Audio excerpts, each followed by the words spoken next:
बिस्मिल्लाहिर्रहमानिर्रहीम। अस्सलाम वालेकुम students. CS 508 modern programming language के लेक्चर नंबर 43, 44 एंड 45 में आप लोग को वेलकम।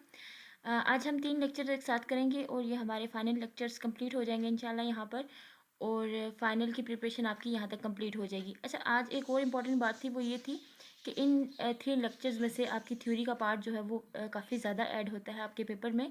प्रोग्रामिंग नहीं होती यहाँ से, यहाँ पे जस्ट थ्योरी पार्ट होता है। और मोस्टली वैसे भी आपके जो फाइनल टर्म है उसमें कोडिंग इतनी ज़्यादा नहीं होती। जो टोटली होता है वो आपका थ्योरी पार्ट ही होता है, बहुत कम कोडिंग होती है। मिड टर्म में आपकी कोडिंग ज़्यादा होती है, लेकिन यहाँ पर आपकी नहीं होती, इसमें सारा थ्योरी होता है। ठीक है, सो लेक्चर को स्टार्ट करते हैं। हमारा लेक्चर है मॉडर्न प्रोग्रामिंग लैंग्वेज। अगर आपको याद हो तो हमने पिछले लेक्चर्स में भी मॉडर्न प्रोग्रामिंग लैंग्वेज लेक्चर्स का देखा था, यानी मॉडर्न प्रोग्रामिंग लैंग्वेजेस पे ही लेक्चर थे वो हमारे। तो उसमें ये था कि हमने क्या कहा था स्टार्ट में कि ये इन लेक्चर्स में हम स्पेसिफिक किसी एक लैंग्वेज को लेकर नहीं चलेंगे, हम इसमें सभी लैंग्वेज को मद्देनज़र रख के काम करेंगे। लाइक जैसे हम पहले सिर्फ एक जावा पे डिस्कस करते थे तो जावा के सारे पॉइंट्स हम देखते थे। इस तरह यहाँ पर क्या होगा कि जावा पढ़ी हमने, स्नोबॉल पढ़ी, जितने भी हमने पढ़ी, ठीक है, हमने सबका बताना है कि इस लैंग्वेज में ऐसा होता था, इसमें ऐसा होता था। लाइक हम किसी लैंग्वेज की अगर स्टेटमेंट की बात करें या सिंटैक्स की बात करें तो वो हम ओवरऑल बात करेंगे, यानी सबकी बात करेंगे कि इसमें ऐसा था, किसके क्या एडवांटेजेस थे, किसके क्या डिसएडवांटेजेस थे, कौन सी लैंग्वेज बेटर थी इस लैंग्वेज से। सो इस तरह के टॉपिक को डिस्कस करना है। यहाँ मैंने आपको मेंशन करने हैं वो पॉइंट्स जिनको आपने मस्ट करना है, क्योंकि आपके फाइनल टाइम में वो क्वेश्चन इंशाल्लाह ऐड होंगे, इसलिए आपने फोकस ज़्यादा उन पे करना है। सो स्टार्ट करते हैं अपना लेक्चर। हमारे लेक्चर का पहला टॉपिक है अर्थमेटिक एक्सप्रेशन है हमारे पास। अर्थमेटिक ऑपरेशन में देखिए क्या बताया कि unary operator has 1 operand, binary operator has 2 operand और टेनरी ऑपरेटर हैज़ 3 ऑपरेंड्स। ठीक है, अब अर्थमेटिक ऑपरेशन क्या थे, एक्सप्रेशन क्या थे। देखिए, जब हमें लाइक मैथमेटिक्स का कोई वर्क था, हम सी में करते थे या किसी भी लैंग्वेज में करते थे, तो हमें कुछ रूल्स को फॉलो करना था। रूल्स को फॉलो करने का मीन्स मतलब ये था कि हमें, जब हमें सॉल्व करते थे प्रॉब्लम को, तो या तो वो लेफ्ट से राइट चलना था उसको, या राइट से लेफ्ट, या फिर ऐसा था कि पैरेंथेसिस को फर्स्ट करेंगे, फिर मल्टीप्लिकेशन, फिर डिवीजन, सब्ट्रैक्शन, यानी हर लैंग्वेज ने अपना अपना एक स्टेप बनाया था, या एक कंसेप्ट था लैंग्वेज का अपना अपना। जावा ने क्या किया था, जावा ने इसमें एक फिक्स मेथड बताया था। उसने बताया था कि लेफ्ट से राइट ही करेंगे हम, बाकी काम नहीं, यानी पहले लेफ्ट से हम सॉल्व करना शुरू करेंगे अपने प्रॉब्लम को, एंड तक राइट तक हम जाएंगे, पहुंचेंगे। लेकिन कुछ लैंग्वेजेस ऐसी भी थी जो कहती थी राइट से चलेंगे और लेफ्ट तक, और कुछ ऐसी लैंग्वेजेस भी हैं जो आपको कहती हैं, यानी आपने एक्सप्रेशन दे दी अपनी, तो अब उसकी मर्जी है वो राइट से चले या लेफ्ट से चले, यानी दोनों से चलना उसके लिए बराबर है, ये दोनों साइड से वो काम कर सकते हैं, या तो वो लेफ्ट से भी कर सकते हैं, राइट से भी। फिर क्या है कि सी लैंग्वेज इस मामले में थोड़ी क्वाइट ही आप कह सकते हैं खामोश रही। बाकी लैंग्वेजेस कभी लेफ्ट होती हैं, कभी राइट होती है, इससे कोई फ़र्क नहीं पड़ता, लेकिन सम टाइम आपके फंक्शंस की वजह से फ़र्क पड़ जाता है। इसमें क्या है, आपके पास ये जैसे इन्होंने बताया कि कुछ रूल्स हमने फॉलो करने हैं, ठीक है, वो ये बता दिए कुछ रूल्स, लेकिन हम देख रहे हैं कि हमें जो साइड इफ़ेक्ट्स होंगे कि हम अगर लेफ्ट से स्टार्ट करते हैं या राइट से स्टार्ट करते हैं या किसी भी साइड से स्टार्ट करते हैं, तो कौन से साइड इफ़ेक्ट्स हम पे हो सकते हैं हमारे प्रोग्राम्स पे। तो देखिए यहाँ पर आपके पास है b इक्वल है a plus F fun a, ठीक है, a को आपने प्लस करना है फन a के साथ। अब देखें आपकी a की वैल्यू जो है वो 10 है, इसको मैं यहाँ ड्रा कर देती हूँ।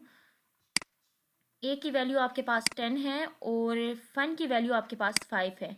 अब आप इसको लेफ्ट से राइट करें या राइट से लेफ्ट करें, लाइक आप करें लेफ्ट से राइट, सबसे पहले करें आप पहले करें 10 और उसमें प्लस करें 5 को, तो आपका आंसर क्या होगा, 15 होगा। फिर आप चाहें को लेफ्ट से राइट से लेफ्ट चलें तो आप 5 को ऐड कर दें 10 में, तो आपका आंसर फिर भी सेम होगा, 15 होगा। ठीक है, यानी किसी भी साइड से चले आपको आंसर 15 ही मिलेगा। लेकिन सम टाइम जब आपके फंक्शन या एक्सप्रेशन चेंज हों, लाइक आपने एक्सप्रेशन प्लस प्लस के ले लिए इंक्रीमेंट या डिक्रीमेंट किया, तो ये आपके लिए साइड इफेक्ट क्रिएट कर सकता है। साइड इफेक्ट किस तरह वो क्रिएट करेगा, उसके लिए देखिए हम साइड इफेक्ट्स ही डिस्कस कर रहे हैं अभी फिलहाल। तो देखिए साइड इफेक्ट्स क्रिएट किस तरह करेगा, वो आपके पास नेक्स्ट देखें बताया हुआ है कि सी में अगर आप काम करें जहाँ ये रूल नहीं है कि लेफ्ट से चले या राइट से चले, यानी वो किसी भी साइड से चल रहे थे, उसमें क्या होता है कि देखिए आपके पास x इक्वल है x प्लस 1, यानी x में आपने इंक्रीमेंट करना है +1 का, ठीक है, यहाँ पर ये चीज़ आपने माइंड में रखनी कि इंक्रीमेंट करना है आपने +1 का, और फिर रिटर्न x मल्टीप्लाई बाई 2। अब यहाँ पर सेम वही स्टेटमेंट है कि b इक्वल है आपके पास a और फन इक्वल है आपके पास a, यानी a और b को आपने प्लस करना है। अब a में तो इंक्रीमेंट भी आपने करना है ना, x में प्लस इंक्रीमेंट भी दिखाया गया है, तो यहाँ पर a की वैल्यू 10 है और यहाँ पर जो फन है उसकी वैल्यू 22 है। हम सबसे पहले चलेंगे राइट से लेफ्ट। अगर हम इसको राइट से लेफ्ट करते हैं तो क्या हमारे पास सोल्यूशन क्या आएगा। तो देखिए राइट से लेफ्ट अगर हम चलेंगे तो फन की वैल्यू आपके पास 22 है और ए में इंक्रीमेंट हो जाएगा तो ये 11 हो जाएगी, यानी 22 और 11 को जब ऐड करेंगे तो हमारा आंसर हमारे पास क्या आएगा, 33 आंसर आएगा।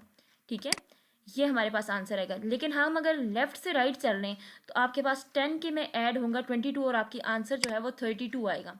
दो तरह से डिफरेंट आंसर आए हैं, तो ये आपका साइड इफेक्ट हुआ है। ज़ाहिर है आप डिफरेंट इसको अगर इसी आप स्टेटमेंट पूरी को ना कि किसी भी कंपाइलर पर यानी किसी दूसरे कंपाइलर पर चेक करेंगे तो आपको एक तरफ एक आंसर मिलेगा, दूसरी तरफ दूसरा आंसर मिलेगा। डिफरेंट कंपाइलर आपको डिफरेंट आंसर इसका करेंगे, यानी राइट हैंड साइड से करेंगे तो आपको 33 आंसर मिलेगा, लेफ्ट हैंड साइड से करेंगे तो 32 जो है वो आपको आंसर मिलेगा। सो बस यहाँ पर इसी कंसेप्ट को आपने माइंड में रखना कि इस तरह के लैंग्वेजेस में ऐसा था। लेकिन जावा ने क्या किया था, जावा ने इसको फिक्स रखा था, जावा इस बस्ट के, क्योंकि उसने लेफ्ट से उसने बताया था कि लेफ्ट से राइट ही करेंगे, बाकी वो डिफरेंट नहीं देखेगा कि पहले राइट को करें या लेफ्ट से, यानी उसने एक ही काम करना था।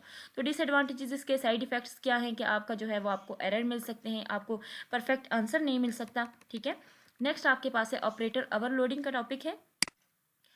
अब ऑपरेटर ओवरलोडिंग में क्या था कि देखें हम ये जो सिंबल था इसको हम हमेशा किसके लिए यूज़ करते हैं, मल्टीप्लिकेशन के लिए यूज़ करते थे लैंग्वेज में, और सी प्लस प्लस इसके एज अ पॉइंटर भी यूज़ करते हैं। ठीक है, सो बस यहाँ पर आप लोग यही माइंड में रखना है कि इसको एज अ पॉइंटर कौन कौन सी लैंग्वेजेस इसको यूज़ कर रही हैं। टाइप कन्वर्जन में आपके पास है implicit type conversion, explicit type conversion.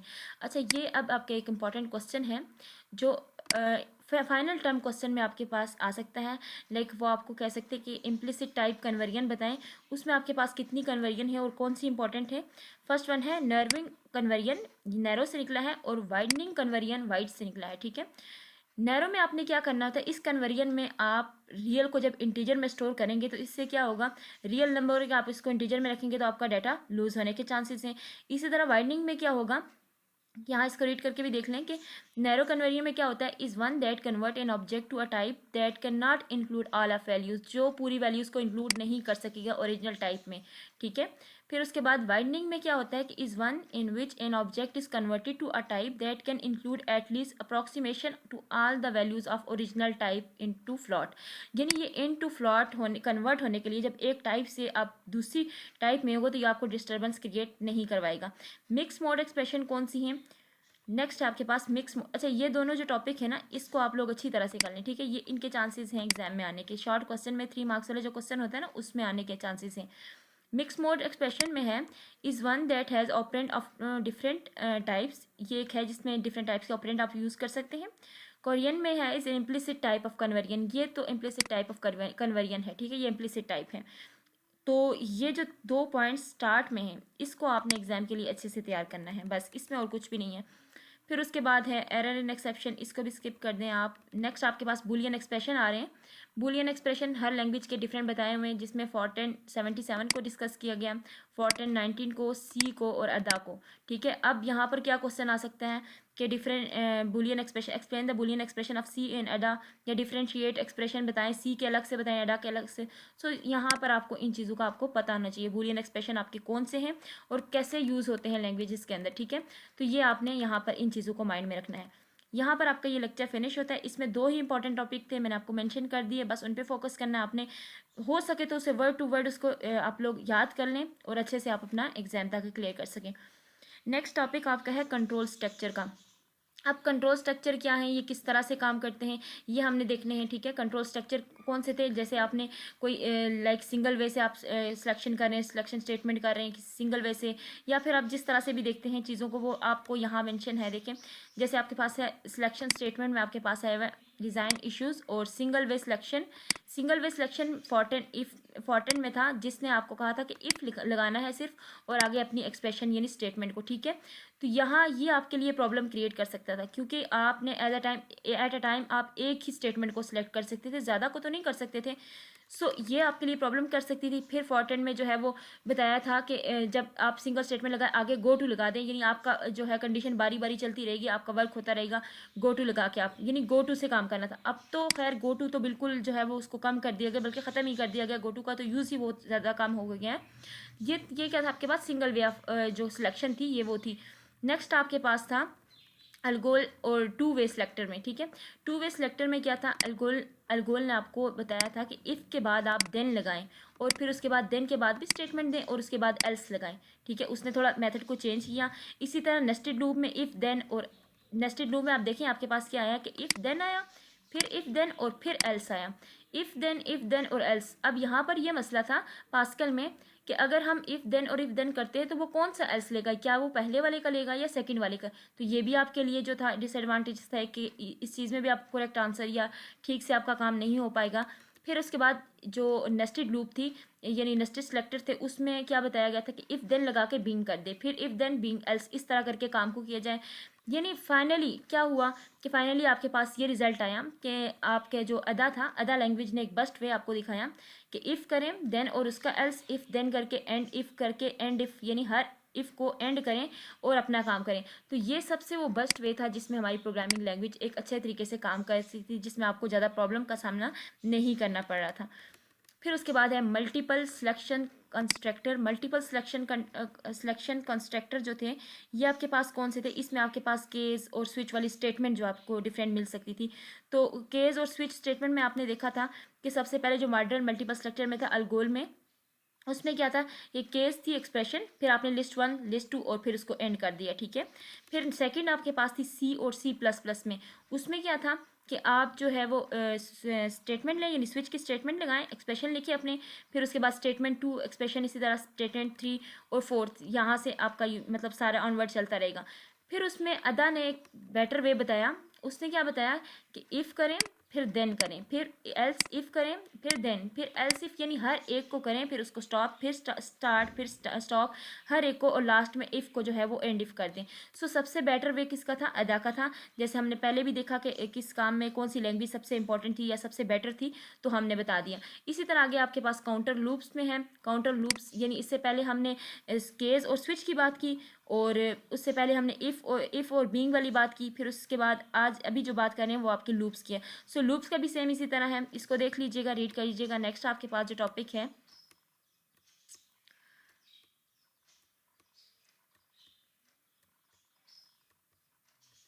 Lecture number आपका स्टार्ट हो रहा है 45।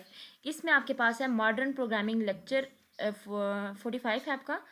देखें इसमें जो पहला टॉपिक है ना आपका, ये एक्चुअल फॉर्मल पैरामीटर कॉरिस्पोंडेंस। इसमें ये जो इम्पोर्टेंट टॉपिक है ये यहाँ पर आपका क्वेश्चन बन सकता है कि notation of actual format parameters, तो आपको ये दो नाम लिखने होंगे, साथ ही लाइन ऑफ कोड लिखना होगा, ठीक है। इसको आपने स्किप नहीं करना, इसको आपने याद रखना है क्योंकि ये पूछा जाता है एग्जाम में। 45 लेक्चर में पहला टॉपिक ही आपका इंपॉर्टेंट यही है। इसके अलावा समटाइम ऐसा भी होता है कि पेपर जो है वो बहुत ज़्यादा इजी भी आ जाता है, और समटाइम ऐसा भी होता है कि पेपर बहुत ज़्यादा मुश्किल भी आ सकता है। लेकिन जो इजी होता है, क्योंकि कुछ स्टूडेंट्स का आपने देखा होगा कि जब स्टूडेंट पेपर दे के आते हैं तो कुछ का कहना ये होता है कि पेपर बहुत ज़्यादा इजी था। तो उनके लिए क्या होता है कि उनको ऐसे ही सिंपल सिंपल जो स्टेटमेंट है या सिंपल सिंपल कीवर्ड है या कुछ भी है, वो शॉर्ट शॉर्ट क्वेश्चन, लाइक आपने क्वेश्चन आया कि what is lips language name लिख दें, यानी लैंग्वेज जितनी आपने पढ़ी उसका नेम लिखें। फिर उसके बाद फैक्ट्स का बताएं, व्हाट इज़ फैक्ट, प्रोलॉग के स्टेप बता दें, opening and closing tag of PHP बता दें, ऑब्जेक्टिव्स ऑफ जावा बता दें। तो ये बहुत आसान आसान से क्वेश्चन भी आ सकते हैं, तो इसलिए इन चीज़ों को स्किप नहीं करना। और सम टाइम ऐसा होता है कि वो मतलब ऐसा टॉपिक उठा देते हैं जो आपको इम्पोर्टेंट तो नहीं लगता, लेकिन वो पेपर में ऐड कर देते हैं। सो लेक्चर को पूरा देखना चाहिए, पढ़ना चाहिए, क्योंकि मैं तो शॉर्ट लेक्चर आपके लिए तैयार कर रही हूँ जिसमें मैं बहुत शॉर्टली चीज़ों को टच करती हूँ। आप डीपली करना चाहते हैं लेक्चर्स को तो आप वर्चुअल यूनिवर्सिटी की वेबसाइट से उसके ऑफिशियल लेक्चर्स करें। वहाँ पे ये होगा कि आपका हर टॉपिक से रिलेटेड आपको वो डीपली कंसेप्ट क्लियर करवाएंगे, ठीक है। फिर उसके बाद है पैरामीटर एंड पैरामीटर पासिंग। इसमें आपने दो चीज़ों को माइंड में रखना है। इसमें क्या है आपके पास पैरामीटर कौन कौन से तरीके से, सिर्फ आपने ये याद रखना है कंसेप्चुअल मॉडल ऑफ ट्रांसफर कौन से हैं, physical move a value and move and access path, ये दो पॉइंट्स आपने याद रखने हैं। फिर उसके बाद है इम्प्लीमेंशन मॉडल्स। इम्प्लीमेंशन मॉडल्स कौन से हैं, वो आपके पास एक है पास, तीन मॉडल्स हैं आपके पास, तीनों मॉडल्स के नाम बहुत अच्छी तरह से याद करने हैं। पास बाय वैल्यू, ये फिजिकल मूव होगा, एसेस पाथ, ठीक है, ये पास बाय वैल्यू, इसको इन मोड भी बोलते हैं, ये एमसीक्यूज में पूछा जाता है और शॉर्ट क्वेश्चन में भी। यहाँ पे डिफाइन द इम्प्लीमेंशन मॉडल्स, ठीक है। फिर आपने पहला मॉडल आपका है पास बाय वैल्यू, उसके इंट मोड बोलते हैं हम, और दूसरा है पास बाय रिजल्ट जिसको हम आउट मोड बोलते हैं, और थर्ड वन है पास बाय रेफरेंस, ठीक है, ये तीनों मोड्स आपने बहुत अच्छी तरह से याद करने हैं, ये आपके शॉर्ट 3 मार्क्स वाले क्वेश्चन में आ सकते हैं। पास बाय रिजल्ट में क्या होगा, आपका जो कलर है वो फिजिकली मूव होगा, यानी इसमें आपके बाय रिजल्ट यानी आपके पास कलर बैक नहीं होगा। ठीक है, फिर उसमें के बाद है पास बाय रेफरेंस। इसके अंदर आपके पास क्या होता है, बाय रेफरेंस कॉल किया जाता है। ठीक है, इन और आउट मोड दोनों जो है एक्चुअली इसके अंदर ऐड होते हैं, यानी जो आपने पिछले 2 मोड्स पढ़े ना वो दोनों ऐड होके किस में चले जाते हैं, पास बाय रेफरेंस में। इन तीनों मोड्स को बस आपने अच्छी तरह से कर लेना है। फिर उसके बाद है इम्प्लीमेंशन है पैरामीटर पासिंग की। नेक्स्ट आपके पास है कंसिडरेशन फॉर पैरामीटर पासिंग, उसमें क्या है, एफिशिएंसी है 1 वे और 2 वे।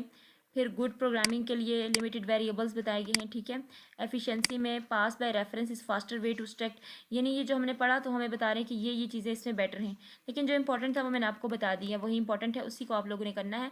इस लेक्चर के अंदर सिर्फ ये वाला टॉपिक है, ये 2-3 टॉपिक हैं, इनको अच्छी तरह से याद कर लें, बाकी आपका लेक्चर 45 जो है वो भी कंप्लीट हो जाता है।